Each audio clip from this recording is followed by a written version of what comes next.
So how does a 15-year-old boy who was hired to be a babysitter end up building one of the biggest automotive empires on the entire planet? I mean, this is the absolutely incredible story of Soichiro Honda. It's a journey of just relentless passion, crushing failure, and ultimately triumph. So let's dive in and see how he pulled it off. The contrast here is just staggering, right? In 1922, his first job in the big city was literally looking after his boss's child. Then you fast forward a few decades, and he's at the helm of the largest motorcycle manufacturer in the world.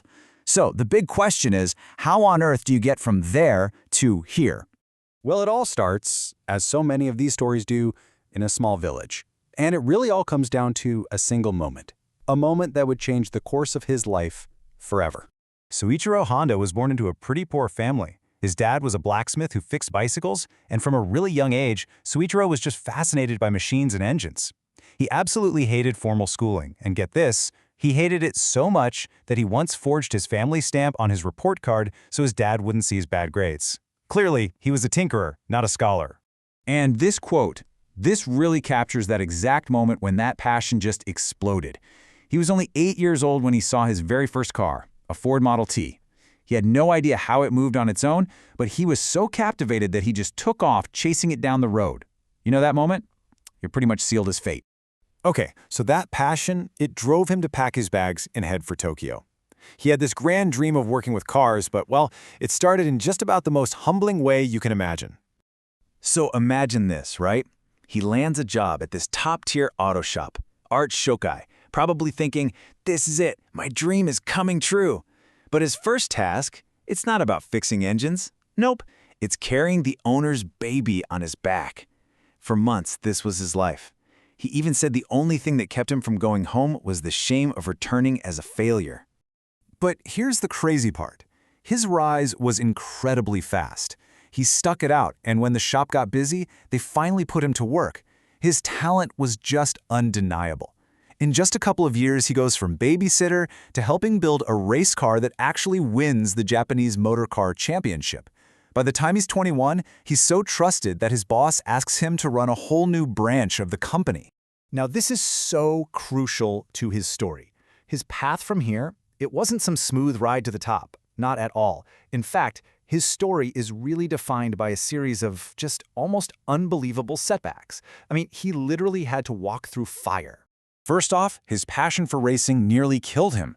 In 1936, a horrific crash left him severely injured. So much so that his family, they literally begged him to stop. And he did. He gave up his personal dream of being a race car driver forever. So with racing off the table, he had to pivot, right? He decides to move from just fixing things to actually making them.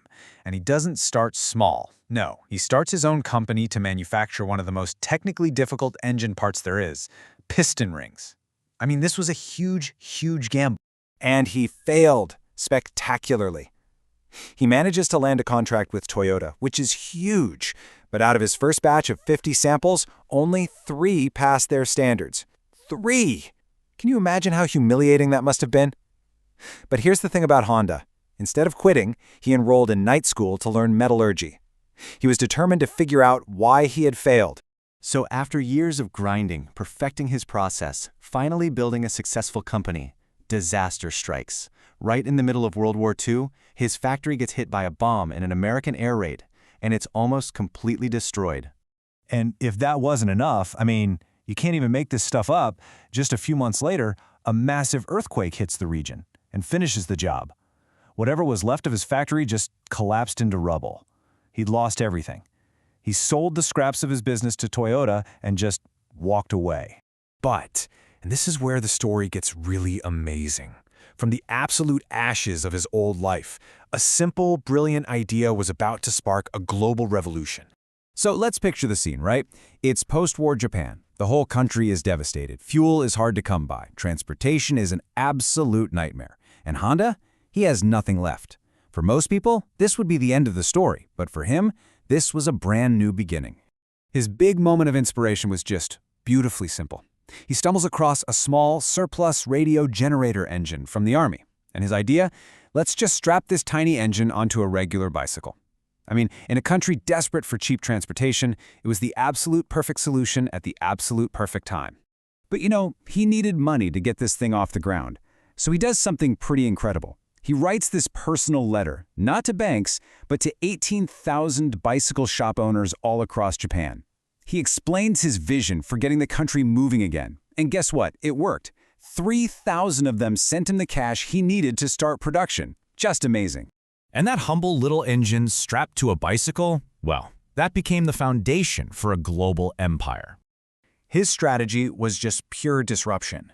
After perfecting his little motorcycle, the Super Cub, he takes it to America. And you just have to look at these prices to see why it worked. A Harley or a Triumph back then, about $1,200. The Honda Super Cub, $295. It wasn't even a competition. It completely blew up the market and went on to become the best-selling motor vehicle in history, period. But he was nowhere near done.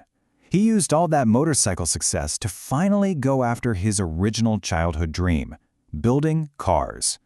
He starts with a mini truck. Then he jumps into Formula One racing just to prove his engineering chops to the world. And then came the Honda Civic. Its super fuel-efficient engine was released right at the start of the 1970s oil crisis. Perfect timing, right? It was a massive global hit, and it was followed by the legendary Accord. So just think about that for a second. The man who started out as a babysitter, who was bombed, hit by an earthquake, and totally bankrupted, had now built the third largest car company in the entire world. And this is how he reflected on it all himself. He said he saw his life's work as just a series of mistakes. But, and this is the crucial part, he said his mistakes and failures never happened for the same reason. You see?